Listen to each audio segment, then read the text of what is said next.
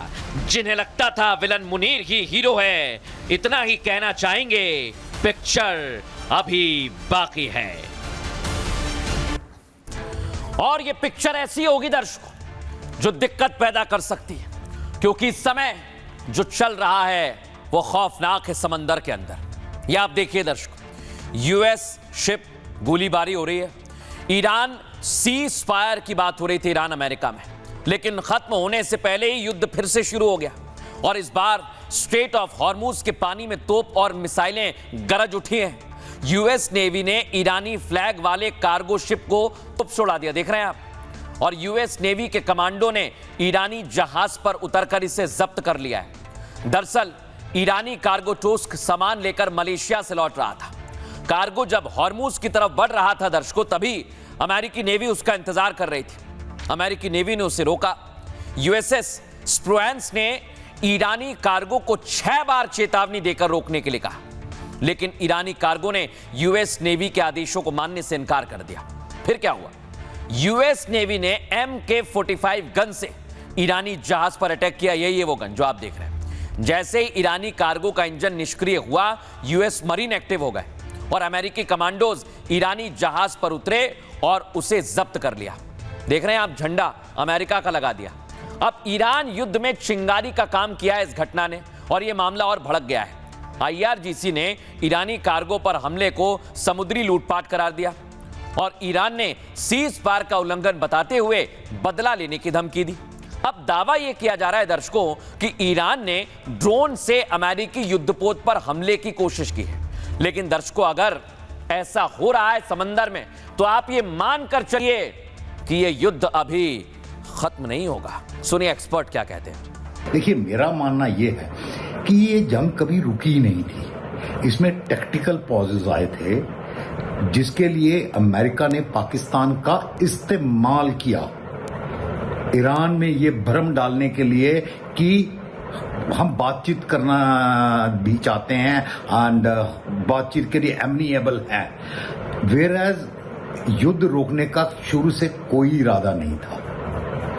Tactical possess चाहिए थे, कुछ रिप्लेनिशमेंट के लिए, कुछ जो इंटरसेप्टर मिसाइल्स खत्म हो गई हैं उनको मंगवाने के लिए, और लॉजिस्टिक्स गैप ये वो, और ईरान को एक मतलब और फर्दर प्रेशर में डालने के लिए जो भी ट्रूप पोजीशनिंग होती है उसके लिए ये सारे चाहिए थे। उसके लिए यूज हो रहा था मतलब पाकिस्तान एज ए बेट जिसको वो मध्यस्थता समझ रहे थे to gain that tactical space this thing.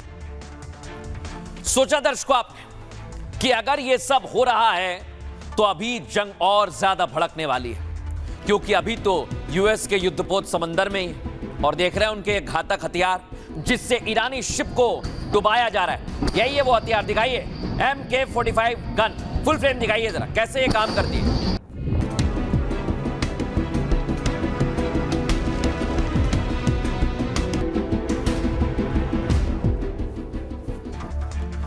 दर्शकों, एक बड़ी खास गन है और इसे कातिल गन भी कहा जाता है, क्योंकि जब यह हमला करती है तो इससे बचना बहुत मुश्किल होता है।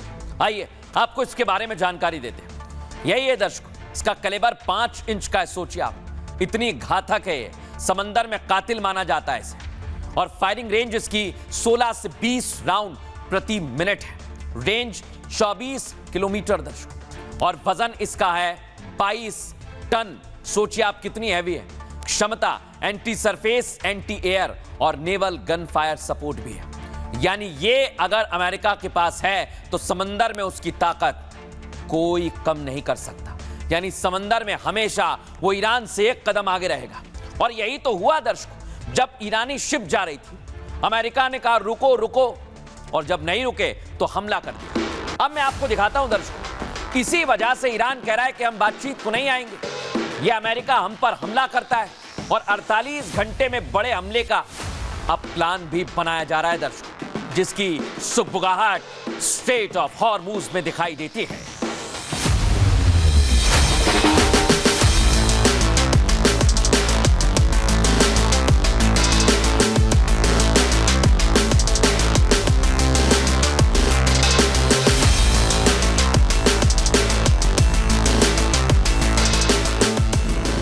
अमेरिका तैयार है दर्शकों हमले के लिए और जंग हो रही है ईरान और अमेरिका के बीच। लेकिन इधर दूसरी तस्वीर आपको पाकिस्तान की दिखा रहा हूं। पाकिस्तान में बातचीत की तैयारी हो रही है। पाकिस्तान कह रहा है बातचीत होगी, लेकिन ईरान ने इस बातचीत में आने से मना कर दिया है। दर्शकों, अब मैं आपको दिखाता हूं अगली तस्वीर।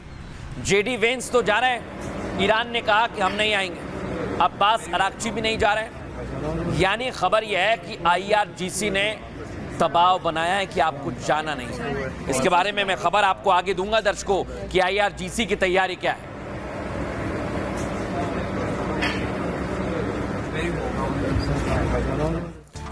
लेकिन दर्शकों, अगर ईरान बातचीत से पीछे हटाए तो इसकी कुछ वजह हो सकती है। आइए आपको मैं वो वजह बताता हूं कि ईरान बातचीत से पीछे क्यों हटा। पहली वजह, रास्ते में हमले का डर है। ईरानी प्रतिनिधिमंडल को पता है कि डोनाल्ड ट्रंप और US धोखा दे सकते हैं। दूसरी वजह दर्शकों, दबाव बनाने की रणनीति। यह अमेरिका की रणनीति है दर्शकों। वक्त लेता है और ईरान पर हमले भी करता है, उसकी शिप को उड़ा देता है। तीसरी वजह, जंग की तैयारी में है IRGC।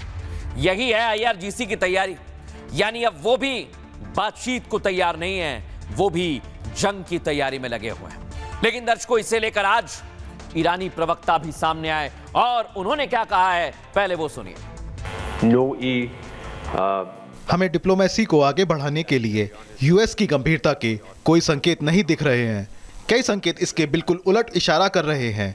US की तरफ से लगातार अपनी मांगें बदली जा रही हैं, लेकिन हम अड़े हुए हैं। कुछ मुद्दे बिल्कुल मंजूर नहीं हैं और उन पर कितना भी जोर दिया जाए, हम हमारी स्थिति नहीं बदलेंगे। लेकिन दर्शकों, ईरान कह रहा है कि हम स्थिति नहीं बदलेंगे। और दूसरी ओर पता है क्या हो रहा है दर्शकों? दूसरी ओर पाकिस्तान तैयार बैठा है। और पाकिस्तान की तैयारी क्या है, आइए जरा मैं आपको बताता हूं। पाकिस्तान की तैयारी बहुत दिनों से चल रही है दर्शकों। ईरान के बातचीत से मुकरते ही डोनाल्ड ट्रंप भड़क गए हैं। खबर है कि ट्रंप ने मुनीर से फोन पर बात की है। ना जाने क्या क्या कह दिया, हम नहीं जानते। और मुनीर को इसके लिए ट्रंप ने खूब डांटा है। देख रहे हैं ना आप, डांट फटकार रहे हैं। ट्रंप को शक है कि मुनीर ने गलत प्रस्ताव ईरान में रख दिया है। ये पाकिस्तान की हरकत है। ट्रंप को शक है जैसे लेबनान पर पाकिस्तान ने झूठ बोला था, वो एक्सपोज हुआ था, वैसा ही झूठ दूसरे राउंड की बातचीत में भी फैलाया जा रहा है। इस्लामाबाद में जेडी वेंस के पहुंचने से पहले ट्रंप का फोन बड़ा संकेत है दर्शकों। दावा यह कि डोनाल्ड ट्रंप ने मुनीर के जरिए ईरान को 2 संदेश भेजे। पहला, बातचीत तक वो हॉर्मुज ब्लॉकेट को खोल सकते हैं, और दूसरा, ईरान अगर बातचीत में नहीं आया तो बड़े हमले किए जाएंगे। हालांकि मुनीर अब तक ईरान को समझाने में कामयाब नहीं हुआ है दर्शकों, ये तो आप मानिए। और ईरान को क्या लगता है? ईरान को लगता है कि मुनीर के जरिए डोनाल्ड ट्रंप ट्रैप तैयार कर रहे हैं, क्योंकि एक तरफ मध्यस्थता और दूसरी तरफ सऊदी में सेना भेजी। सोचिए, यही ट्रैप है और इसमें ईरान गुस्से में है। इसमें वो फंसने नहीं वाला है दर्शकों। आपको सुनवाता हूं एक्सपर्ट क्या कह रहे हैं। ईरान का जो एटीट्यूड है इस समय, वो वार्ता के पक्ष में नहीं है। अगर ये वार्ता जो शुरू होने से पहले, अगर हम सेकेंड राउंड की बात करें, फेल काफ़ी हद तक हो चुकी है। अभी इसके बाद मुनीर का एक बड़ा लिमिटेड सा रोल रह गया है। वो अपना पर्पस सीधा करने के लिए पूरी तरह से इसमें जुटे हुए हैं शहबाज शरीफ के साथ। ब्लॉकेट के बाद क्या अमेरिका जो अगला स्टेप लेगा वो होगा कि वो उनके ब्रिजेस के ऊपर, पावर प्लांट के ऊपर, ऑयल इंफ्रास्ट्रक्चर के ऊपर अटैक करें, क्योंकि जब तक ईरान न्यूक्लियर पावर बनने की सनक को छोड़ेगा नहीं, USA probably will not accept it। Iran का जो विनाश है वो काफ़ी हद तक हो चुका है, और अगर इसके बाद कार्रवाई USA की आगे बढ़ती है, बाद में ग्राउंड इन्वेजन भी हो सकता है, तो सिचुएशन सीरियस है। और अब दर्शकों, आपको समझाता हूं मैं। एक तरफ पाकिस्तान कह रहा है बातचीत होगी, ईरान कह रहा है हम तो जाएंगे ही नहीं, चाहे कुछ भी हो जाए। लेकिन दर्शकों, आपको बताऊं, डोनाल्ड ट्रंप गुस्से में, क्योंकि प्रॉक्सी आतंकियों पर अटैक भी लगातार जारी है। और डोनाल्ड ट्रंप जानते हैं कि आज नहीं तो कल ईरान को भुगतना पड़ेगा। जो हरकत वो कर रहा है वो उसे समझ आ जाएगी। और मैं आपको दिखाता हूं दर्शकों को क्या है।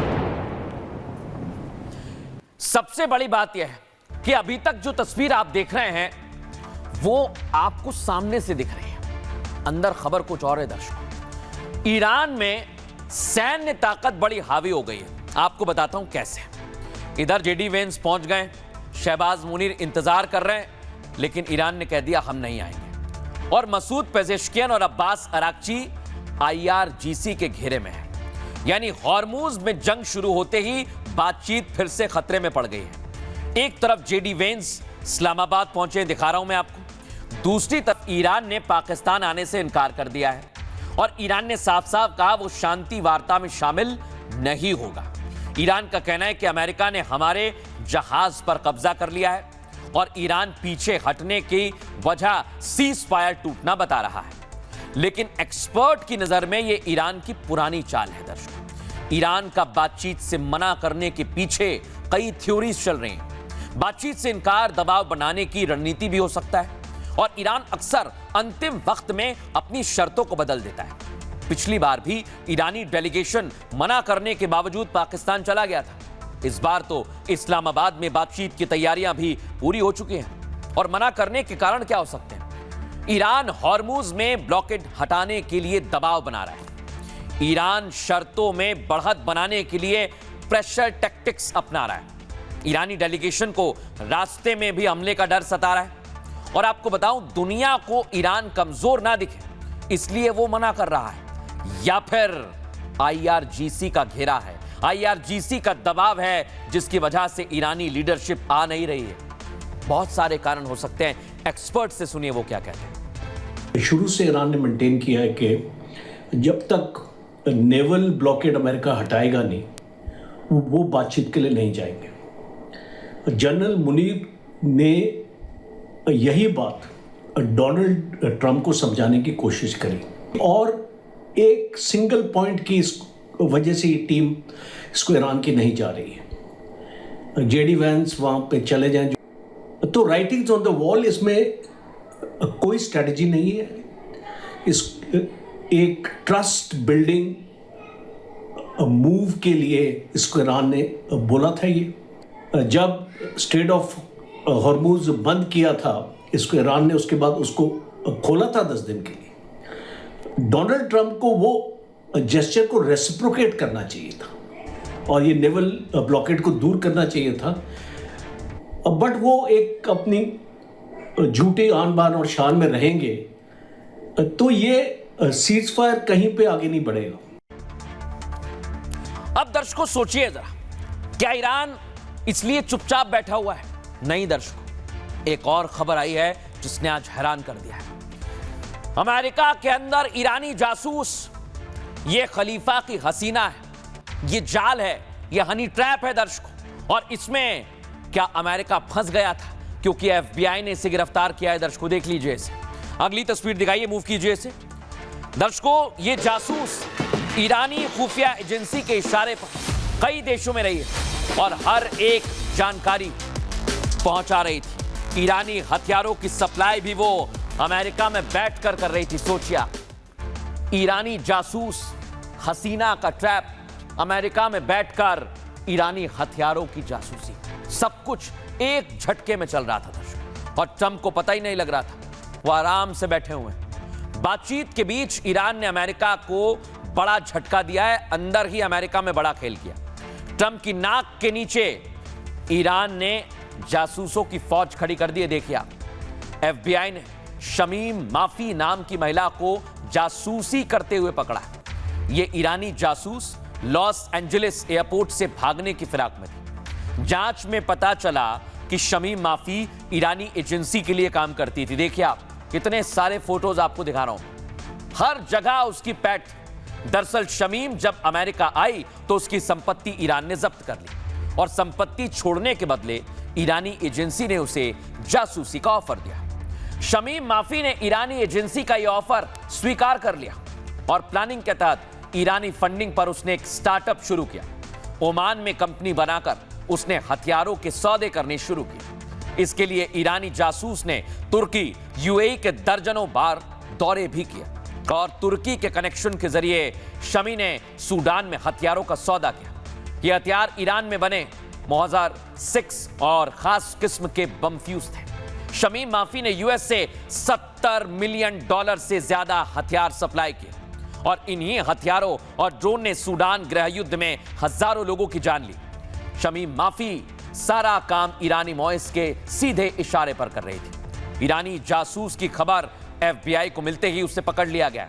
अब सवाल ये कि अमेरिका में ऐसे कितने ईरानी जासूस एक्टिव हैं जिनकी पहुंच व्हाइट हाउस तक है दर्शकों, लेकिन अमेरिका क्या गिरफ्तार करने में देर कर चुका है? सुनिए एक्सपर्ट क्या कहते हैं। देखिए, ये जो खबर बता रहे हैं कि शमीम नाम की एक ईरानियन औरत वहाँ अमेरिका में जाके कंपनी बना दी और वो सूडान को हथियार सप्लाई कर रही थी, इससे साफ जाहिर है कि अमेरिका की पेनिट्रेशन IRGC ने, ईरान की इंटेलिजेंस एजेंसीज ने कर ली है। इसमें मुझे कोई हैरानी नहीं, वो भी काफ़ी एक्टिव हैं, वहाँ काफ़ी शिया डायस्पोरा है। I would not be surprised at all अगर वहाँ पे पेनिट्रेशन ईरान की है अमेरिका के अंदर, हो सकता है और मुझे कोई हैरानी नहीं होगी। अब दर्शकों मैं आपको बताता हूं, ईरान भले ही कितने जासूस भेज ले, लेकिन वहां सेना की सत्ता चल रही है, ठीक वैसे ही जैसे पाकिस्तान में मुनीर की सत्ता चलती है। यानी पाकिस्तान की राह पर क्या ईरान चलने लगा है? क्या वहां पर भी मुनीर मॉडल आ गया है? दिखाता हूं मैं कैसे मुनीर अपनी पहुंच कैसी रखता है, आपको दिखाता हूं। शहबाज शरीफ खड़े हुए हैं, लेकिन ठीक बगल में मुनीर है। यानी सेना के बिना पाकिस्तान में पत्ता भी नहीं हिलता, यह अब दुनिया जान चुकी है। अगली तस्वीर दिखाइए, मूव कीजिए इसे। और असीम मुनीर जो पाकिस्तान में फेल्ड फील्ड मार्शल है, ताकतवर है, वो सब कुछ अपने कंट्रोल में रखता है। अब वैसे ही ईरान में हो रहा है। खामनेई की मौत के बाद IRGC का दबदबा और ज्यादा बढ़ गया है, और ऐसा ही जैसा पाकिस्तान में होता है। अब दर्शकों मैं आपको दिखाता हूं, अगली तस्वीर दिखाइए, मूव कीजिए इसे। और अब ईरान की देखिए आप तैयारी, इसीलिए IRGC बातचीत के लिए तैयार नहीं है। उसका कहना है कि हम हथियारों के दम पर ही इस जंग में जीत हासिल करेंगे, बातचीत से नहीं।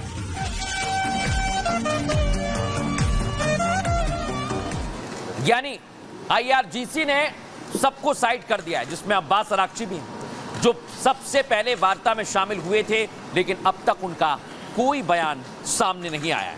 और इसलिए दर्शकों कहा जा रहा है कि ये कब्जा है, सीधा वही मॉडल जो पाकिस्तान में मुल्ला मुनीर का है, वही अब IRGC का हो गया है। देखिए आप, कुर्सियों पर, तख्त पर कब्जा कर लिया है आर्मी ने। ईरान पूरी तरह से मुल्ला मुनीर की राह पर चल रहा है। पाकिस्तान की तरह अब ईरान में भी IRGC का कंट्रोल है। जैसे पाक में सेना सरकार चलाती है, वैसे ही IRGC भी सरकार चला रही है। यहां तक कि ईरान की विदेश नीति पर भी IRGC का कब्जा हो गया है। खबर तो यह कि ईरान में IRGC के चीफ अहमद वाहिदी सारे फैसले लेते हैं। उन्होंने अपनी एक कोर ग्रुप भी बनाया है जो सरकार पर दबाव बना रहा है। खबर है कि शांति वार्ता के लिए जो टीम पाक गई थी, उसे किनारे कर दिया है, ठीक उसी तरह जैसे पाक सेना भारत से किसी भी तरह की शांति नहीं चाहती, ताकि उसकी दुकान चलती रहे और पाक सत्ता पर उसका कब्जा बना रहे। ठीक उसी तरह IRGC के कमांडर नेताओं को किनारे लगा दिया है। IRGC ने नेताओं को खारिज कर दिया है, जिसमें विदेश मंत्री अब्बास अराक्ची का नाम शामिल है, क्योंकि विदेश मंत्री अब्बास अराक्ची शांति वार्ता के पक्ष में थे और इसलिए उन्होंने स्ट्रेट ऑफ हॉर्मुज खोलने वाला पोस्ट किया था, जिसका अमेरिकी राष्ट्रपति डोनाल्ड ट्रंप ने स्वागत भी किया था। लेकिन इसके अगले ही दिन IRGC ने अपना रंग दिखाया और IRGC कमांडर वाहिदी ने हॉर्मुज में पूरी तरह से ईरान के कब्जे की बात कही और उसे बंद कर दिया। बहाना यह बनाया कि अमेरिका हॉर्मुज में ईरानी नाकेबंदी कर रहा है। IRGC ने स्ट्रेट ऑफ हॉर्मुज से गुजर रहे जहाजों पर भी अंधाधुंध गोलीबारी की। इनमें भारत के 2 जहाज थे, जिसके बाद भारत ने भी विरोध जताया था दर्शकों। यानी अब ईरान की सत्ता पर IRGC का कब्जा होने लगा है। सुनिए एक्सपर्ट क्या कहते हैं। कि IRGC ईरान में पूरी तरीके से वहां की सत्ता को कंट्रोल में कर लिया, क्योंकि वहां के राष्ट्रपति को एक तरीके से सबोटाइज किया जा चुका है और शायद इसीलिए वहां पे कोई शांति वार्ता सफल नहीं हो पा रही है, क्योंकि IRGC का हमेशा से ये एक एजेंडा रहा है कि किस तरीके से हम वहां पे कन्फ्रंटेशनल मोड में अमेरिका और इजरायल के खिलाफ में संघर्ष को बढ़ाएं, अपने आप को मिडिल ईस्ट में एक खलीफा बनने का जो उसका एक ड्रीम है उसको पूरा करने के लिए इस तरीके की चीजों को करने का प्रयास कर रहा है। और हम इसका तुलना पाकिस्तान से भी कर सकते हैं, क्योंकि देखिए पाकिस्तान का में भी जिस तरीके से वहां पे मुनीर एक एंटी इंडिया सेंटिमेंट्स को रख के कभी भी सिविलियन को आगे आने नहीं देते हैं और हमेशा से एक एंटी इंडिया स्टैंड बना के एक कन्फ्रंटेशनल मोड में काम करते हैं। तो ठीक उसी प्रकार से IRGC भी आज ईरान में अमेरिका के साथ और इजरायल के साथ कन्फ्लिक्ट करके वो इस शांति व्यवस्था को कायम नहीं रखने देना चाहता है। अब दर्शकों, इतना कुछ चल रहा है हमारे पड़ोस में, पाकिस्तान लगा हुआ है वार्ता कराने के लिए। भारत की तैयारी क्या है दर्शकों? भारत भी मिशन मोड में काम कर रहा है और भारत का मिशन मिडिल ईस्ट शुरू हो चुका है दर्शकों। यह कितना कारगर साबित होता है दिखाता हूं मैं आपको। पहली तस्वीर दिखाइए। PM मोदी लगातार UAE, सऊदी और पूरे मिडिल ईस्ट के देशों के साथ पहले ही कह चुके हैं कि शांति का रास्ता अपनाना चाहिए और वही संबंध भारत के रहे। अगली तस्वीर दिखाइए। और इसीलिए मिशन मोड में मोदी हैं और मोदी ने अपनी टीम को भी अब मिडिल ईस्ट में तैनात कर दिया है। अगली तस्वीर दिखाइए, मूव कीजिए इसे। ये देखिए, आप पहुंच गए अजीत डोभाल। फुल फ्रेम दिखाइए। रियाद में पहुंचे और उनका स्वागत किया गया।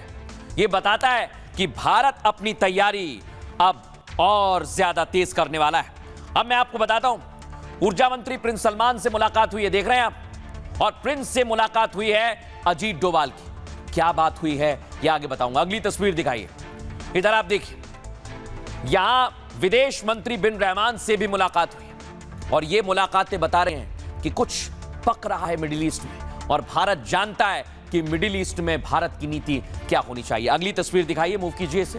ये आप देखिए, ये पूरी तरह से NSA Ajit Doval mission mode में काम कर रहे हैं और यहीं से आप समझ जाइए कि अब आगे भी बड़े फैसले लिए जाएंगे। लेकिन यह मिशन बड़ा खास है दर्शकों, क्योंकि अजीत डोभाल की जो रणनीति है वो आज की नहीं है। वो कई सालों से अलग अलग सर्विसेज में रहे और अभी NSA है। तो क्या भारत की तैयारी है? कैसी तैयारी है? आइए जरा मैं आपको बताता हूं। भारत की तैयारी खास है दर्शकों। एक तरफ अमेरिका ईरान को लेकर सस्पेंस बना हुआ है और दोनों के बीच कब युद्ध भड़क जाए कहना बेहद मुश्किल है। दूसरी तरफ मोदी के अनुमान NSA Ajit Doval mission mode में काम कर रहे हैं। राष्ट्रीय सुरक्षा सलाहकार डोभाल अचानक सऊदी पहुंच गए दर्शकों। देखिए, आप दिखा रहा हूं तस्वीर। उन्होंने सऊदी के टॉप लीडर्स के साथ उच्च स्तरीय बैठक की है, जो आपके सामने तस्वीर है। इनमें सऊदी अरब के प्रिंस अब्दुल अजीज बिन सलमान शामिल रहे। उन्होंने विदेश मंत्री प्रिंस फैजल से भी मुलाकात की।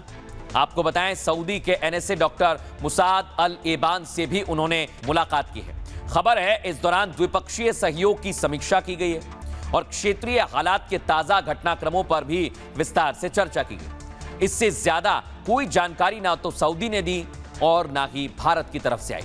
लेकिन NSA डॉक्टर मुसाद से मुलाकात के कई एंगल्स निकाले जा रहे हैं दर्शकों, क्योंकि उनका यह दौरा सऊदी में पाक सैनिकों की तैनाती के बाद हुआ है। पाकिस्तान ने पिछले दिनों सऊदी अरब में अपने फाइटर जेट तैनात किए थे।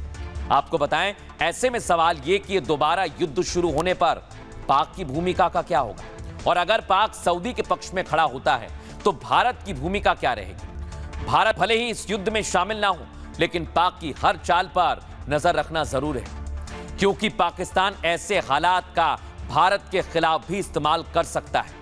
इसलिए भारत ने आगे की रणनीति पर अभी से काम करना शुरू कर दिया है, क्योंकि सऊदी अरब से भारत का बड़ा व्यापारिक रिश्ता है और वहां बड़ी संख्या में भारतीय भी रहते हैं। अब भारत की तैयारी बहुत तेज है दर्शकों। एक्सपर्ट्स क्या कहते हैं और भारतीय विदेश मंत्रालय क्या कहता है, सुनिए जरा। National Security Advisor Shri Ajit Doval paid an official visit to Saudi Arabia.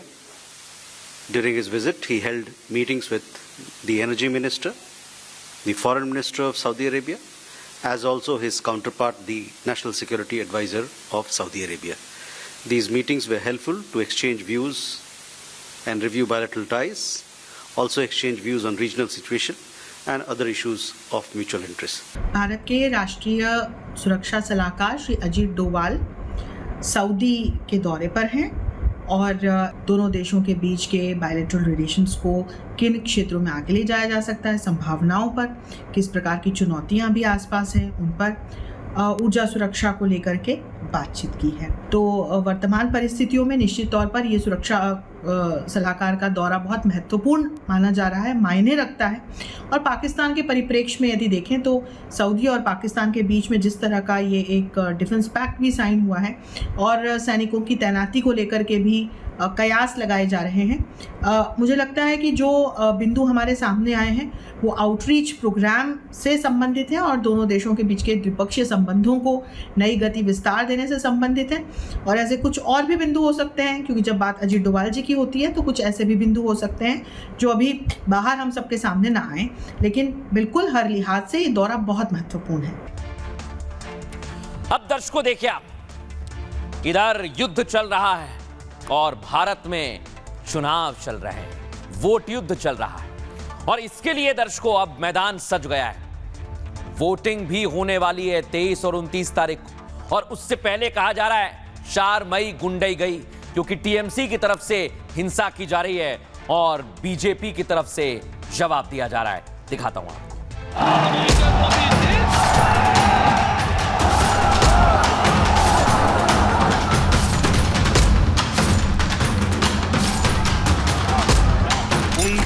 अप्रैल से पहले अपने अपने थाने में आत्मसमर्पण कर लो और 23 तारीख के पहले कर लो, क्योंकि 4 मई के बाद कोई भी बच नहीं पाएगा।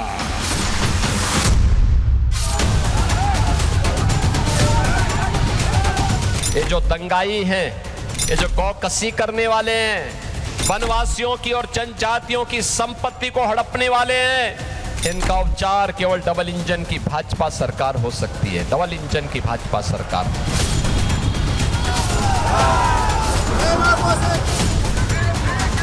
टीएमसी के गुंडों को कहकर जाता हूं, अपने घर में बंद रहना, वरना 5 मई को चुन चुन कर जेल की सलाखों के पीछे डालने का काम।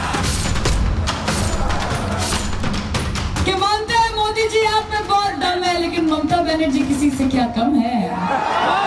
खेला होगा, खेला होगे।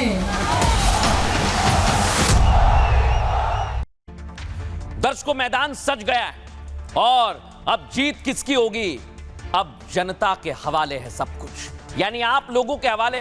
लेकिन इधर आप देखिए, टीएमसी कार्यकर्ताओं पर हमले का आरोप लगाया, कैसे हमले किए जाने, फुल फ्रेम दिखाइए जरा इस तस्वीर को।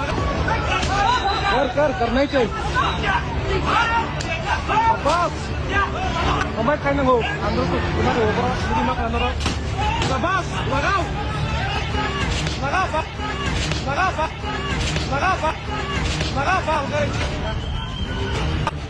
बंगाल में बवाल खतरनाक हो रहा है। देखिए आप, यहाँ बीजेपी के झंडे उतारने पर बवाल हो रहा है और इधर महिला कार्यकर्ता भिड़ गई है। दिखाइए जरा, दोनों तस्वीर दिखाइए फुल फ्रेम।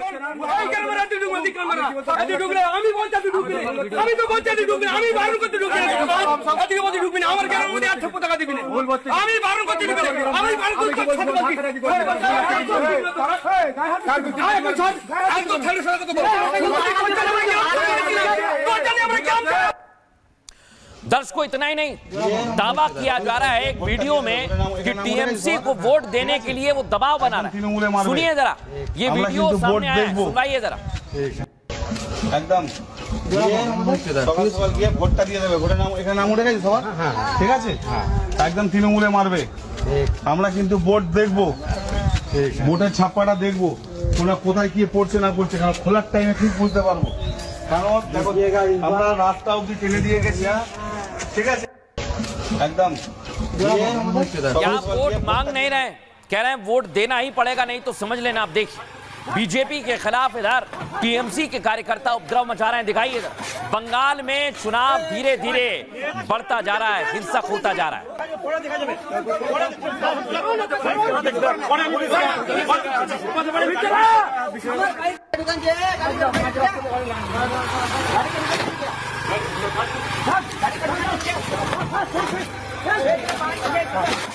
अब इधर दर्शकों एक्शन में आ गई है सीआरपीएफ पुलिस, जो लगातार टीएमसी और जो गुंडे हैं उन पर एक्शन ले रही है। दिखाइए जरा।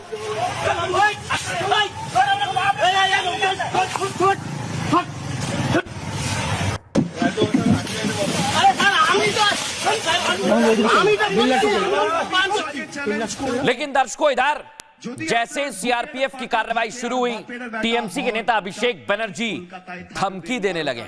वो क्या कह रहे हैं सुनिए जरा। আমি অমিত শাহকে চ্যালেঞ্জ করব, যদি আপনার বুকের পাটা থাকে আর বাপের বেটা হন, 4 তারিখ কলকাতায় থাকবেন, 12টার পর দেখা হবে। কত বড় গুন্ডা আপনি আর কত আপনার ক্ষমতা, 4 তারিখ দেখা হবে। খেলা তোমরা শুরু করেছো, শেষ তৃণমূল করবে। ये ममता के भतीजे और गृह मंत्री अमित शाह को इन्होंने चुनौती दी है। 4 मई के बाद यहां रुकना, फिर देखते हैं कौन कितना बड़ा गुंडा है। ये बंगाल चुनाव में हो रहा है दर्शकों। टीएमसी नाम ठिकाना सब पता है, धमकी दे रही है और मुख्यमंत्री ममता बनर्जी ने खुले मंच से धमकी दी है। ममता बनर्जी के निशाने पर प्रशासनिक अधिकारी भी रहे। उन्होंने कहा, मुझे आप सबका इतिहास पता है, कल भाजपा नहीं रहेगी, ध्यान रखें, मुझे सब पता है, आपका नाम और ठिकाना सबका हिसाब होगा। अगर चुनाव में ठीक से काम नहीं किया तो फिर सबका हिसाब होगा। यानी ममता बनर्जी और उनके भतीजे अभिषेक बनर्जी धमकी पर उतर आए हैं। दिखाते हैं आपको।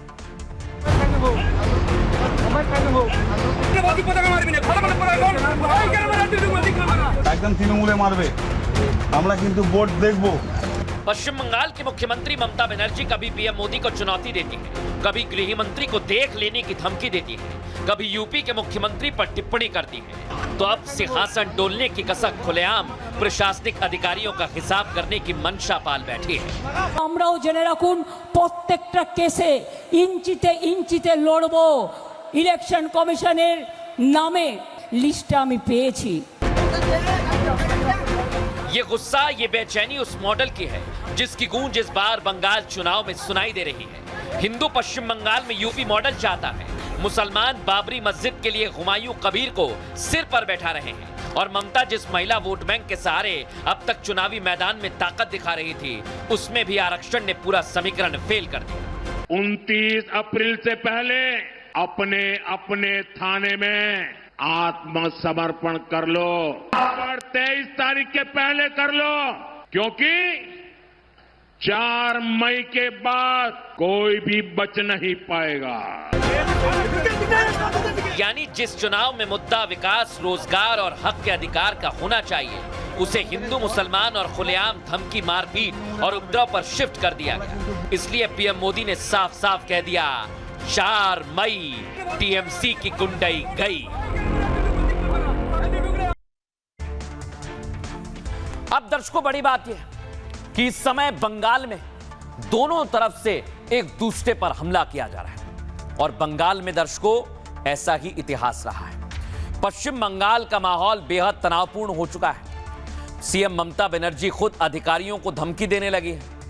उनके सांसद अभिषेक बनर्जी उनके भतीजे गृह मंत्री को धमकी देते हैं। डर दिखाकर ग्रामीण इलाकों में वोट बैंक को मजबूत किया जा रहा है।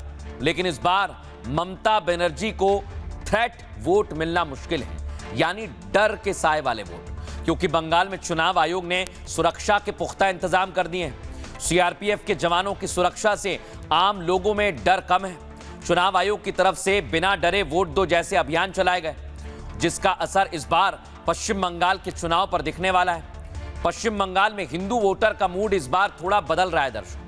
पिछले चुनावों में बीजेपी के करीब 95% वोट हिंदू वोटर से आए थे और सबसे बड़ी बात, इस बार बीजेपी और संघ काफी सक्रिय रहा है। वो उन हिंदू वोटर्स को घर से निकालने की कोशिश में लगा हुआ है जो डर के मारे वोट नहीं देते, खासकर साउथ बंगाल के गांव में, जहां टीएमसी पर दबाव डालने और धमकाने के आरोप भी लगते रहे हैं। पश्चिम बंगाल में कुल वोटर लगभग 7 करोड़ के आसपास है और हिंदू वोटर करीब 70.5%, यानी करीब 5 करोड़ के आसपास। अगर मुस्लिम वोट बैंक में बंटवारा हुआ तो बीजेपी को इसका फायदा होगा और इसलिए सीएम योगी ने कहा हिंदुओं को बंटने नहीं देना है। और योगी आदित्यनाथ ने क्या कहा है वो भी आपको सुनवाता हूं। टीएमसी का मतलब टेरर है, माफिया राज है और करप्शन है। और इस करप्शन को, इस टेरर को, इस माफिया राज को केवल डबल इंजन की भाजपा की सरकार समाप्त करेगी।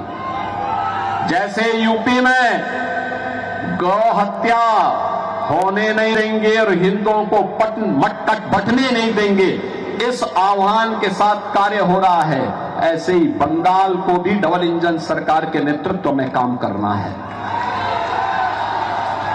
आपका आह्वान हो रहा है। आज चारों ओर से आवाज आ रही है कि बंगाल के नौजवानों, अन्नदाता किसानों, माता और बहनों, ये अवसर है आपके पास, अंतिम अवसर है। जिस बंगाल को पहले कांग्रेस ने, फिर कम्युनिस्टों ने और अब टीएमसी लूट करके कंगाल बना रही है, उस बंगाल को इनकी अराजकता से मुक्त कराओ। ये चुनाव आपके पास एक अवसर है। अब दर्शकों मैं आपको बताता हूं, तैयारी बड़ी गजब की जा रही है और उसके रुझान भी अब धीरे धीरे दिखने लगे हैं। जनता का मूड क्या है दर्शकों, आइए कुछ तस्वीरों में दिखाता हूं। ये देखिए, इधर जुबान पर जय श्री राम और बंगाल में मछली पर भी सियासत हो रही है। जय श्री राम, जय श्री राम, जय श्री राम। दर्शकों ये इसलिए किया जा रहा है क्योंकि ममता ने कहा बीजेपी आएगी तो नॉनवेज बंद हो जाएगा। इधर आप देखिए, मुसलमान जय श्री राम के नारे भी लगा रहे हैं, भारत माता की जय भी बोल रहे हैं। सुनवाइए जरा।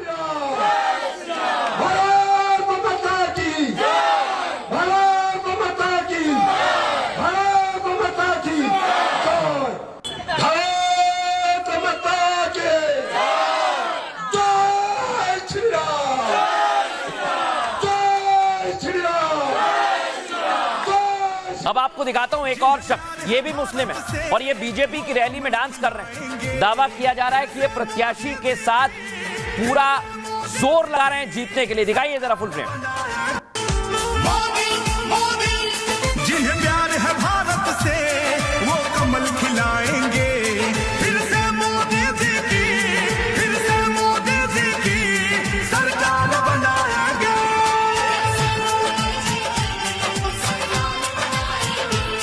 जो घपले और घोटाले करके लूटे उन्हें रगड़ डाले, जो 70 साल में। दर्शकों इधर आप देखिए, सीआरपीएफ के लोगों से अपील कर रहे हैं आपको डरना नहीं है, आपको वोट देना है, या आपकी मर्जी आप किसे दें, लेकिन वोट देने जरूर जाइए। सुनिए जरा।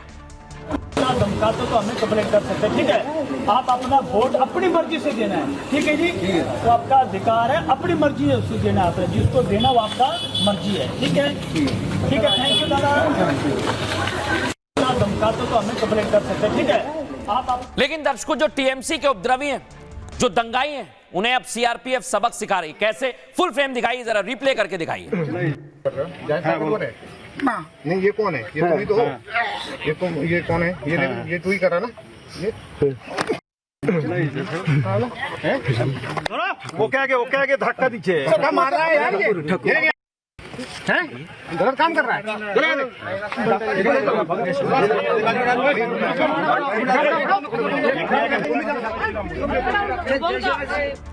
दर्शकों जो तस्वीर नजर आ रही है उसमें यह कहा जा रहा है कि अब बंगाल में बीजेपी का यूपी वाला बुलडोजर मॉडल लॉन्च हुआ, जहां अपराधियों को सबक सिखाया जाता है।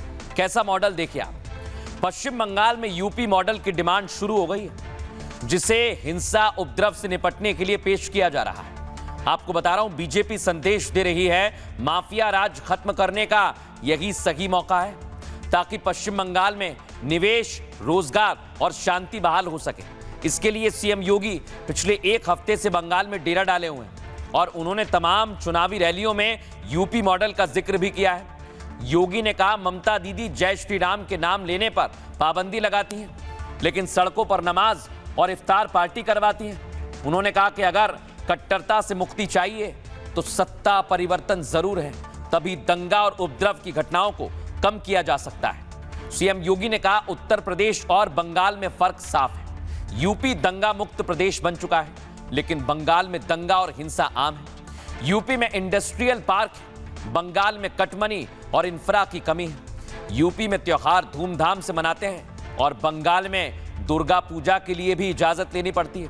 इसलिए सीएम योगी बंगाल में यूपी मॉडल की बात कर रहे हैं। सुनवाते हैं योगी आदित्यनाथ ने क्या कहा। आप देखते होंगे बंगाल में ममता दीदी को परेशानी होती है जब कोई जय श्री राम बोलता है तो राम के नाम पर ममता दीदी ने बैन कर दिया है। दुर्गा पूजा प्रतिबंध, मूर्ति विसर्जन नहीं हो सकता, दुर्गा मूर्ति का विसर्जन नहीं हो सकता, शोभा यात्रा नहीं निकल सकती। यानी बंगाल में वो दुर्गा पूजा को प्रतिबंधित करती है, राम नाम लेने पर वह प्रतिबंध लगाती है, लेकिन सड़कों पर इफ्तार पार्टी करवाती है। यही तो अराजकता यूपी में भी थी 2017 के पहले। आज से 9 वर्ष पहले यूपी में इसी प्रकार की अराजकता थी, उपद्रव होते थे, गुंडागिर्दी होती थी, पर्व त्योहार के पहले कर्फ्यू लगता था, सड़कों पर नमाज होता था, इफ्तार की पार्टी होती थी, बेटी असुरक्षित थी, व्यापारी असुरक्षित था, विकास ठप था। बहनों और भाइयों, यूपी में डबल इंजन की सरकार आई। आज प्रधानमंत्री मोदी जी के मार्गदर्शन में यूपी डबल इंजन की सरकार यूपी के अंदर चल रही है। न कर्फ्यू है, न दंगा है, यूपी में अब सब चंगा है। अब दर्शकों मैं आपको दिखाता हूं योगी आदित्यनाथ किस यूपी मॉडल की बात कर रहे हैं और कैसे यूपी में एक्शन हो रहा है। 2 तस्वीरों को देखिए। रामपुर में सड़क पर नमाज करने वाले पर एक्शन लिया गया। सड़क पर नमाज पढ़ने की किसी को इजाजत नहीं है। आपको धार्मिक कार्य करने, उसके लिए मस्जिद है, मंदिर है। अब आ जाइए 24 घंटे में देखिए, यही शख्स है जो यहाँ ट्रैफिक बाधित कर रहा था और नियमों को ताक पर रख रहा था, उसके खिलाफ एक्शन लिया है। और बीजेपी ने दर्शक इसी मॉडल की बात की और ममता बनर्जी पर निशाना भी साधा है। ये तस्वीर जारी की है। अगली तस्वीर दिखाइए, मूव कीजिए इसे। और इधर हिमंता बिस्वा शर्मा ने भी अब मोर्चा खोल दिया है। वो भी लगातार हमला बोल रहे हैं, सुनवाइए जरा। पहले भाग के कहा जाएगा, असम जाएगा, मैं ताला बंद कर दूंगा। फिर कहा जाएगा उड़ीसा जाएगा, ताला बंद, वहां में भी बीजेपी सरकार है। फिर कहा जाएगा बिहार जाएगा, वहां में भी ताला बंद, बीजेपी सरकार है। लास्ट में गुंडा लोग कहा जाएगा, कहा जाएगा गुंडा लोग बांग्लादेश जाएगा। जब वो लोग बांग्लादेश जाएगा, फिर गेट में हम लोग ताला मार दूंगा और गुंडा लोग कभी पश्चिम बंगाल में नहीं आएगा, कभी पश्चिम बंगाल में नहीं आएगा। अब दर्शकों इधर बंगाल में झालमुड़ी की चर्चा हो रही है। पीएम मोदी झालमुड़ी खाने गए तो ममता बनर्जी ने मजाक बनाया और तंज कसा। सुनिए जरा ममता बनर्जी ने आज क्या कहा। कि माइक पिट করে দোকানে ঝালমুড়ি এসপিজিকে দিয়ে তৈরি করিয়ে 10 টাকা কখনো পকেটে থাকে ওনার। কত নাটক। নির্বাচনের সময় গুহাতে গিয়ে বসে থাকেন, কখনো নির্বাচনের সময় বলে আমি চায়ওয়ালা, 10 টাকা বের করে ঝালমুড়ি খাচ্ছে। বুঝুন সেই ঝালমুড়িটাও নিজেদেরই তৈরি করা। আর যদি তৈরি করা না হবে তাহলে দোকানে ক্যামেরা ফিট আগের থেকে ছিল কি করে জিজ্ঞেস করুন। सब नाटक। अब दर्शकों बंगाल का चुनाव चटपटा हो गया है। हर चुनाव में ऐसा ही होता है दर्शकों, लेकिन इस बार बंगाल में झालमुड़ी की चर्चा बड़ी तेज हो गई है। ये झालमुड़ी है क्या दर्शकों? ये आप देख रहे हैं पीएम मोदी झालमुड़ी खाने गए। बंगाल चुनाव के मेन्यू में एक और आइटम जुड़ गया है दर्शकों। मछली मटन के बाद झालमुड़ी की एंट्री हो गई है, जिसके जरिए पीएम मोदी ने टीएमसी के नैरेटिव को जवाब दिया। दरअसल चुनाव के शुरुआती प्रचार में मछली की एंट्री हुई दर्शकों। ममता बनर्जी और सांसद अभिषेक बनर्जी ने इसे मुद्दा बनाया। टीएमसी नेताओं ने आरोप लगाया कि बीजेपी बंगाल की पार्टी नहीं है, इसलिए उसे बांग्ला संस्कृति की पहचान नहीं है। और अगर बीजेपी आई तो बंगाल में मांस मछली की बिक्री रोक देगी। और इस आरोप के बाद बीजेपी नेता मछली के साथ प्रचार करने उतरा है। आपको बताएं, बंगाल बीजेपी के नेता लंच और डिनर में मछली भी खाते दिखाई दिए। तो अब पीएम मोदी ने बंगाल की संस्कृति झालमुड़ी खाकर बंगाल की जनता को संदेश दिया और क्लियर कर दिया कि बंगाल जितनी भी अच्छी और पुरानी संस्कृति है उसे वो जानते हैं, बीजेपी बांग्ला संस्कृति को बचा कर रखेगी। हालांकि ममता इसे चुनावी स्टंट और नाटक बता रही हैं, लेकिन ममता बनर्जी भी चाय बनाती हुई दिखाई दी दर्शकों। अब ये स्टंट है या क्या है, ये आप लोग जानिए। लेकिन जिस दुकान पर पीएम मोदी झालमुड़ी खाने गए, जिस व्यक्ति ने वो झालमुड़ी बनाई, वो क्या कहते हैं वो मैं आपको सुनवाता हूँ। हाँ सर, मेरा दुकान पे आए रुके। नहीं, ये बात तो कभी नहीं सोचे थे कि विदेश के प्रधानमंत्री मेरे दुकान में आएंगे, झालमुड़ी खाएंगे। सर आए, बोला आपका नाम क्या है? तो मैं बोले मेरा नाम विक्रम साव है। तो बोले कैसे हो? हम बोले बढ़िया है सर। बोले फिर झालमुड़ी बनाओ। झालमुड़ी बनाए सर के दिए। बोले कितना हुआ? तो हम बोले सर पैसा क्या 10 रुपया भी देना। 10 रुपया हुआ? मैंने बोले 10 रुपया हुआ सर। सर दे रहे थे जो मैंने पैसा लाओ। फिर हम ले लिए पैसा, मैंने दे रहे थे, फिर नहीं मान रहे थे कि नहीं सर बाद में नहीं, छोड़िए। फिर दे दिए पैसा, फिर पैसा हम रख लिए। सर खा के बोले बहुत बढ़िया मूढ़ी बनाए हो। फिर माता पिता का नाम पूछे कि माता का नाम क्या है? बोले श्री सुनीता देवी नाम है, पिता का नाम श्री उत्तम साहू। बोले कहाँ के रहने वाले हो? मैं बिहार के रहने वाले हैं। तो कौन सा जगह के? बोले गया का, बिहार गया। और सर वही बोले कितनी तक पढ़े हो? बोले 9th क्लास तक पढ़े हैं, गरीबी हाल में पढ़ नहीं सके, व्यवसाय करते हैं। बोले कितना तक व्यवसाय हो जाता है, माने कितना तक रोजगार कर लेते हो? तो वही बोले 1000-1200 रुपये सर हो जाता है, संसार चल जाता है। बोले कितना जाना है? हम बोले माँ है, पिताजी हैं, हमें। बोले एक ठो दुकान है? बोले हाँ सर यही दुकान है। खाएँ और बोले ठीक है बढ़िया है। मिनिमम करीबन 10 मिनट थे वो। नहीं सर कोई राजनीति के लिए नहीं पूछे हमसे। अब दर्शकों मैं आपको बताता हूँ, बंगाल में आपको याद है एक और मुद्दा बड़ा चल रहा है, वो है बाबरी का मुद्दा। और यूपी से बाबा बागेश्वर ने हुंकार भरी थी, सनातन यात्रा निकाली थी, बंगाल भी पहुंची थी यात्रा और वहां पर गीता पाठ भी हुआ था, आपको याद होगा। और आज बाबा बागेश्वर ने दर्शकों एक और बड़ी बात कही। बाबरी के बाद उन्होंने ज्ञानवापी का जिक्र किया। क्या कहा सुनवाते हैं आपको, सुनवाइए जरा। काशी में विश्वनाथ जी के बगल में जो कलंक लगा हुआ है वहां जल्दी अभिषेक हो जाए, ऐसी भगवान से प्रार्थना कर रहे हैं। बहुत ही जल्दी जो काशी विश्वनाथ जी के बगल में कलंक के रूप में है, न्यायालय के द्वारा जल्दी फैसला आएगा। हमें भरोसा है वहां विश्वनाथ भगवान की कृपा से अभिषेक होगा, वहां भगवान लहराएगा। भैया बाबरी मस्जिद बारे में हम इतना ही कहेंगे, काशी में हिंदू भी रहते, मुसलमान भी रहते। जितना फायदा यहाँ के मुसलमान दुकानदार लेते हैं, हिंदुओं की चढ़ोतरी से शायद कोई नहीं लेता होगा। और इधर असदुद्दीन ओवैसी जो बाबरी पर बार बार कहते हैं, वो ममता बनर्जी को ज्ञान देने लगे। सुनिए जरा। मुझ पर इल्जाम लगाते हैं कि ओवैसी इलेक्शन लड़ता है तो बीजेपी को फायदा हो जाता है। अरे बंगाल में जाकर देखो, 294 सीट पर कांग्रेस लड़ रही है, 294 सीट पर कांग्रेस लड़ रही है, टीएमसी लड़ रही है, 250 सीट पर लेफ्ट फ्रंट लड़ रहे और ओवैसी की पार्टी 11 सीट पर लड़ रही है, तो सबके पेट में दर्द शुरू हो जाता है। दर्शकों मैं आपको बताता हूं, बाबा बागेश्वर का यह मुद्दा और ज्यादा आगे बढ़ने वाला है, क्योंकि अब बंगाल में बाबरी का मुद्दा भी चलेगा और काशी विश्वनाथ का मुद्दा भी चलेगा। पश्चिम बंगाल में बाबरी मस्जिद का मुद्दा सबसे हॉट है और इस चुनाव में सभी की नजर मुर्शिदाबाद जिले पर टिकी हुई है, क्योंकि मुर्शिदाबाद जिले में 22 विधानसभा सीटें आती हैं और इसे बंगाल की सत्ता का पावर सेंटर भी माना जाता है। इस बीच बाबरी का विरोध करने वाले बाबा बागेश्वर ने तीखी टिप्पणी की। उन्होंने काशी में ज्ञानवापी और मुर्शिदाबाद में बाबरी को कलंक बताया। बाबा बागेश्वर ने कहा, काशी विश्वनाथ मंदिर के पास जो कलंक लगा हुआ है, हम भगवान से प्रार्थना करते हैं कि न्यायालय जल्द फैसला दे। भगवान की कृपा से वहां अभिषेक होगा और भगवा लहराएगा। साथ ही उन्होंने कहा, बाबरी नहीं बनने देंगे, चाहे जो हो जाए। ये बयान तब आया जब बंगाल में चुनावी माहौल में भगवा लहरा रहा है और इसे लेकर पीएम मोदी ने भी भविष्यवाणी कर दी है। दर्शकों सुनवाते हैं आपको। बंगाल में जहां जहां गया हूं, इस बार मैं दावे से कहता हूं ये पत्रकार भी मेरा दावा लिख ले।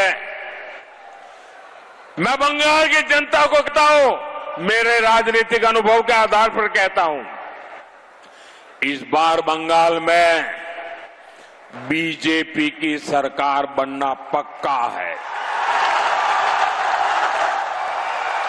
इतना ही नहीं, कई जिले ऐसे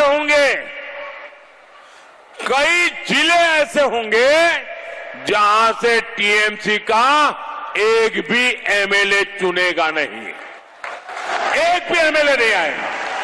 पूरे के पूरे जिले बीजेपी को जिताने वाले हैं। अब दर्शकों, खबरों में आगे बढ़ेंगे। अब आपको दिखाते हैं, देश भर में एक बहुत बड़ा गैंग काम कर रहा है और वो गैंग है दर्शकों जिहादियों का। वो बच्चियों को निशाना बनाता है, धर्म परिवर्तन करवाता है और फिर उनका शोषण भी करता है। दिखाते हैं आपको उनका इलाज यूपी में कैसे किया जा रहा है। पहली तस्वीर दिखाइए, ये आप देखिए। गाजियाबाद में पुलिस ने एनकाउंटर किया है। 4 साल की मासूम से रेप किया था, सोचिए, और इसका एनकाउंटर किया है। उसकी तस्वीर मैं आपको दिखा रहा हूं। इसका नाम जसीम है। अगली तस्वीर दिखाइए। इधर गाजियाबाद में एनकाउंटर हुआ है। जल्लाद जसीम को योगी फोर्स ने सबक सिखा दिया है और कैसे ये भाग रहा था उसके बाद कार्रवाई की है। तस्वीर आपके सामने है। इधर मुजफ्फरनगर में आपको बताएं, हिंदू युवक का धर्मांतरण कराया गया। दावा किया जा रहा है कि बार बार उस पर दबाव बनाया गया और उस पर नमाज पढ़ने के लिए भी दबाव बनाया गया। अब इधर देखिए आप, फतेहपुर में भी कुछ ऐसा ही हुआ दर्शकों। एक लड़की के साथ छेड़खानी करते हुए कुछ लड़के कैद हुए और ये बाकायदा वीडियो में कैद हुए हैं। अब इन पर एक्शन की भी तैयारी है दर्शकों। अब दिखाता हूं दर्शकों अगली तस्वीर एक्शन की। यही थे दोनों, देख रहे हैं आप, इसकी टी शर्ट पहचानिए। ये छेड़खानी कर रहे थे। अब क्या कह रहे हैं सुनिए जरा।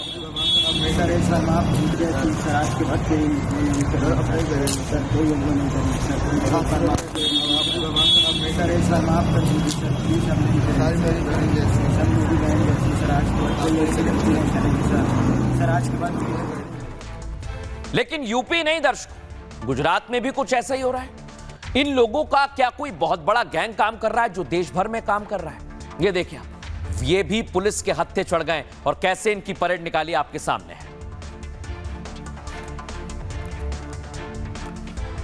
और सबसे बड़ा खेल तो महाराष्ट्र के नासिक में टीसीएस में चल रहा था दर्शकों। इस खेल में अभी कई किरदार सामने आए हैं, उनके बारे में बताएंगे। उससे पहले रिपोर्ट दिखाते हैं।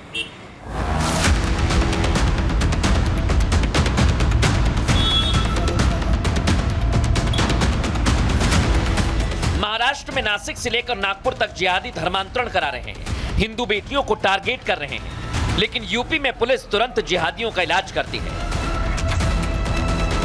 लव जिहाद या बेटी की सुरक्षा पर हाथ डालोगे तो समझो शैतान की मौत आने वाली है। गाजियाबाद में अपनी भांजी के रेप के बाद हत्या करने वाले आरोपी को पुलिस ने ठोक दिया। 50,000 के इनामी जसीम को योगी फोर्स ने जहन्नुम पहुंचा दिया। देखो, आज यूपी में कोई लव जिहाद नहीं है, लैंड जिहाद भी नहीं है।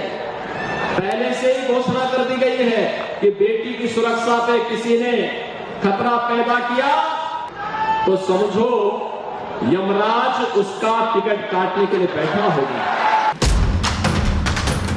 यूपी के फतेहपुर में 2 लफंगे स्कूल जाने वाली बेटियों को छेड़ रहे थे। योगी की पुलिस ने आनन फानन में बदमाशों को पकड़कर ऐसा ट्रीटमेंट दिया कि बदमाशों की भाषा ही बदल गई।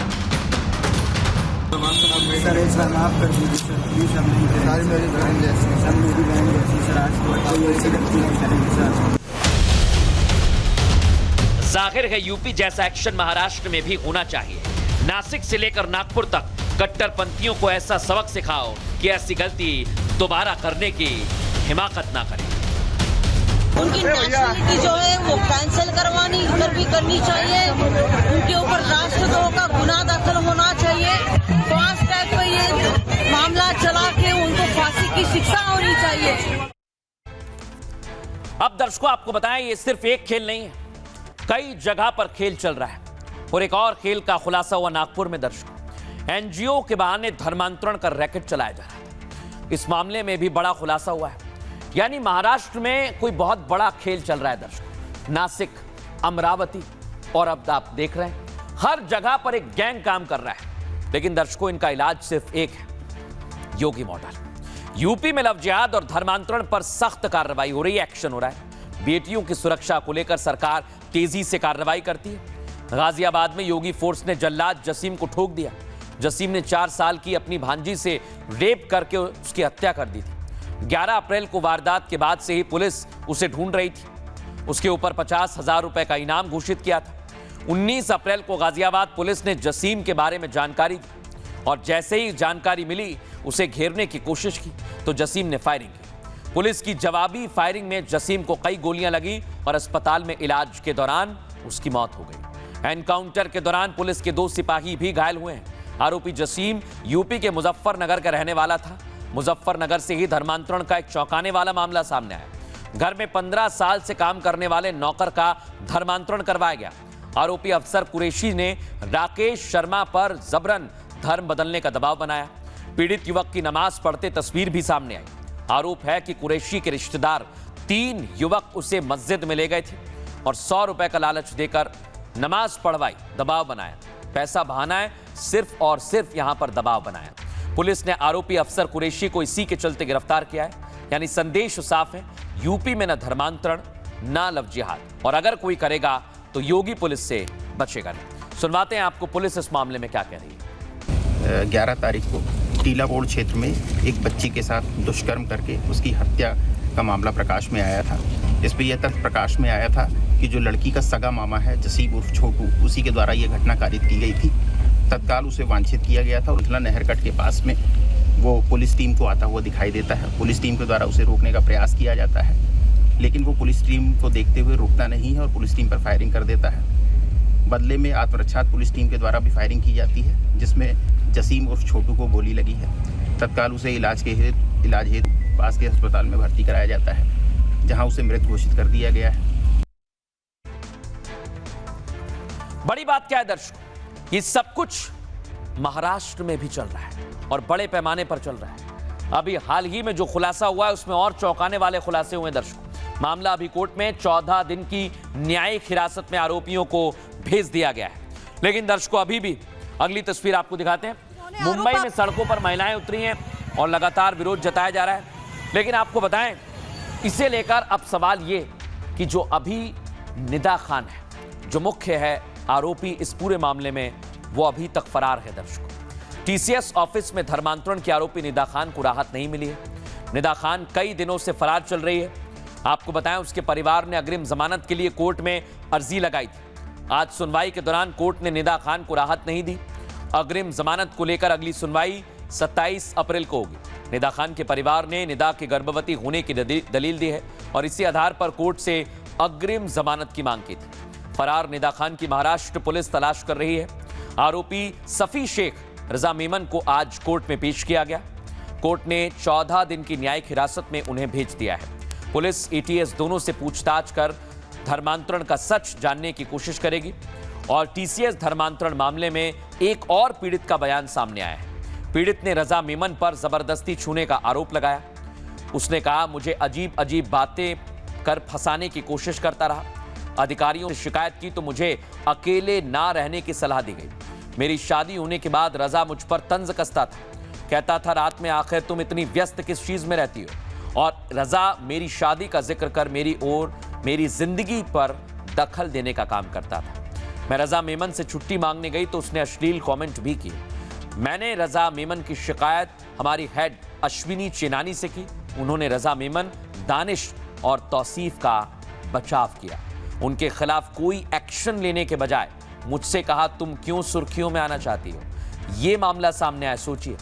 और बराबर टीसीएस का जो मैनेजमेंट था वो कहता था कि इस मामले को यहीं खत्म कर दो। ये खुलासे चौंकाने वाले हैं दर्शकों। सुनवाते हैं इसे लेकर क्या कुछ कहा गया। वो कहा है मुझे नहीं मालूम। तो आपके टच में तो रहे होंगे, या उनकी तरफ से किसने आप लोगों को अप्रोच किया? सब मेरे टच में उनके परिवार वाले हैं। हाँ। वो कहा है मुझे पता नहीं। पुलिस तो लगातार कह रही है कि वो फरार है। 3 टीम सेटअप की गई है, मल्टीपल जगह रेड्स की जा रही हैं। तो आप पुलिस से पूछ लो, कहा है, उन्हें पता होगा। अभी कोर्ट में क्या कुछ रहा सर? कोर्ट ने कुछ रिलीफ दिया या अभी क्या कुछ होने वाला है? दोपहर के बाद समझेगा। कुछ फोटोज भी पुलिस के सरकारी वकील की तरफ से उसमें दिखाई गई हैं कि पिकनिक के समय की ये तस्वीरें हैं। मैंने दिखाई है वो, हाँ जी, कि there was a very friendly atmosphere in the office, even they had gone to Imagica इस मामले में। लेकिन इस तरीके के सर एलिगेशंस लग रहे हैं, उस एलिगेशंस को लेकर आप लोगों को नहीं लगता कि निदा खान को पेश होना चाहिए, सामने आना चाहिए? वो उसका पक्ष रखना चाहती है, लेकिन उसको तो वकील इस मामले में सफाई दे रहे हैं। लेकिन दर्शकों, जब हमने और खंगाला तो कुछ ऐसे और मामले सामने आए। हाल ही में एक मामला सामने आया मुंबई से, जहां स्कूलों में जिहाद करवाया जा रहा है और यह आरोप लगाया बीजेपी नेता किरीट सोमैया ने। अगली तस्वीर दिखाइए। वो स्कूल जिहाद का पर्दाफाश करेंगे और उन्होंने बाकायदा इसकी तस्वीर भी जारी की है दर्शकों। लेकिन आखिर ये स्कूल जिहाद क्या है? और महाराष्ट्र में एक के बाद एक ऐसे मामले सामने आना सवाल खड़े करता है। क्या सरकार और एजेंसीज को इसकी जानकारी नहीं? मुंबई में स्कूल जिहाद, लैंड जिहाद किया जा रहा है। बीजेपी नेता किरीट सोमैया ने इसका दावा किया। कहा मुंबई में अब स्कूल जिहाद शुरू हुआ। मुंबई में 164 स्कूल पूरी तरह से अवैध रूप से चल रहे हैं। 152 स्कूल मुस्लिम लैंड माफिया द्वारा संचालित किए जाते हैं और इन स्कूलों के पास नगर निगम की मंजूरी तक नहीं है। ये अवैध स्कूल गुवंडी, मलाड जैसे कुर्ला इलाके में चल रहे हैं और इन इलाकों में मिनी बांग्लादेश इसे कहा जाता है। सोमैया ने दावा किया कि उन्होंने 12 स्कूलों का निरीक्षण किया। यहाँ हिंदू मंदिरों की जगह पर अवैध निर्माण पाए गए। कई जगह पर मस्जिदों का निर्माण किया गया। मुस्लिम माफिया जमीन पर कब्जा कर रहे हैं। बीएमसी में बीजेपी सरकार आने के बाद ये जानकारियां मिली। किरीट सोमैया ने बीएमसी प्रशासन से जवाब मांगा। अवैध स्कूलों को तुरंत बंद किया जाए और इन स्कूलों में चलने वाले और हर तरह की जांच पड़ताल की जाए और जो भी चला रहा है उस पर एक्शन भी होना चाहिए। सुनिए जरा किरीट सोमैया क्या कह रहे हैं। स्कूल जिहाद, लव जिहाद, लैंड जिहाद, वोट जिहाद, कॉर्पोरेट जिहाद, कोचिंग क्लासेस जिहाद, आता स्कूल जिहादच्या नावाने सरकारी जमीन गिळंकृत करणे। मुंबई महापालिका ने कल 164 अनधिकृत स्कूल की सूची प्रसिद्ध की। मी आज त्या जागेची पाहणी केली। 164 पैकी 151 जागा हे मुस्लिम पर कार्रवाई होगी। और दर्शकों, अब बात करेंगे आज के सूत्र की। आज का सूत्र लिया है स्वामी अवधेशानंद गिरी जी महाराज से। वो कहते हैं, अच्छे लोगों की संगति सुखद जीवन के लिए जरूरी है। वे महापुरुष जिन्होंने आत्म संयम और जागरूकता के साथ जीवन जिया है, उनका साथ व्यक्ति के लिए कल्याणकारी होता है। ऐसे महान लोग हमें सही मार्ग दिखाते हैं। यह सत्य है, जैसी आपकी संगत होती है वैसी ही आपकी सोच और कर्म वैसे ही होते हैं। अच्छे लोगों की संगति ही तय करती है हम कितने सफल होंगे। वक्त हो गया एक छोटे से ब्रेक का। खबरें लगातार जारी हैं। नमस्कार। चमकी चाट से क्या बना है? सैंडविच, लस्सी और छाछ और हर घूंट में चमकी चाट, ड्राई फ्रूट और दही बड़े। चमकी चाट से स्वाद बढ़े। असली स्वाद सिर्फ चमकी चाट।